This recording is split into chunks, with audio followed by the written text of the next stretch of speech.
今期嚟整個香菇海參蒸肉餅，材料醬料睇字幕。首先將啲醬汁攪勻佢先，然後就要用手㗎喇，可以戴手套嘅。個人就覺得唔戴手套就有手感。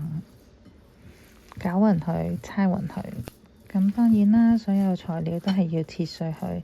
海參就可以切大粒啲，有口感。跟住就加啲醬汁入去，醃下啲肉，慢慢加，跟住再猜下，慢慢加，再猜下，猜勻佢。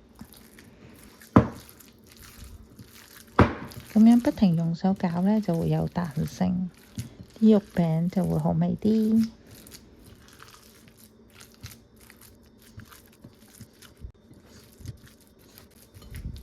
跟住就準備一個蒸盤。蒸盤呢，我個人喜歡就加啲油啦。蒸完出嚟就容易洗啦個盤，跟住呢啲肉都加啲油啦，咁又香啲。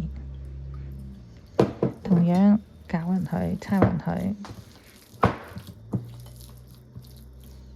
一直都係用一隻手，咁就冇咁油膩，咁另一隻手就扶下去啦。咁之後呢，就最重要一話嚟咯噃。都話明要扶，就要扶穩佢㗎喇。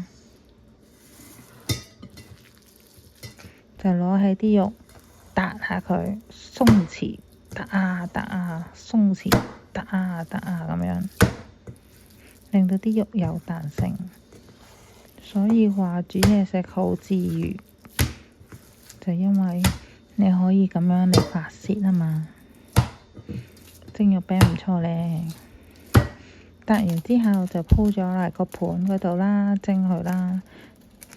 葱花都係個人喜好嚟嘅。鮮有嘅話仲好食。賣相好啲啊嘛，食得啦。又加咗海參。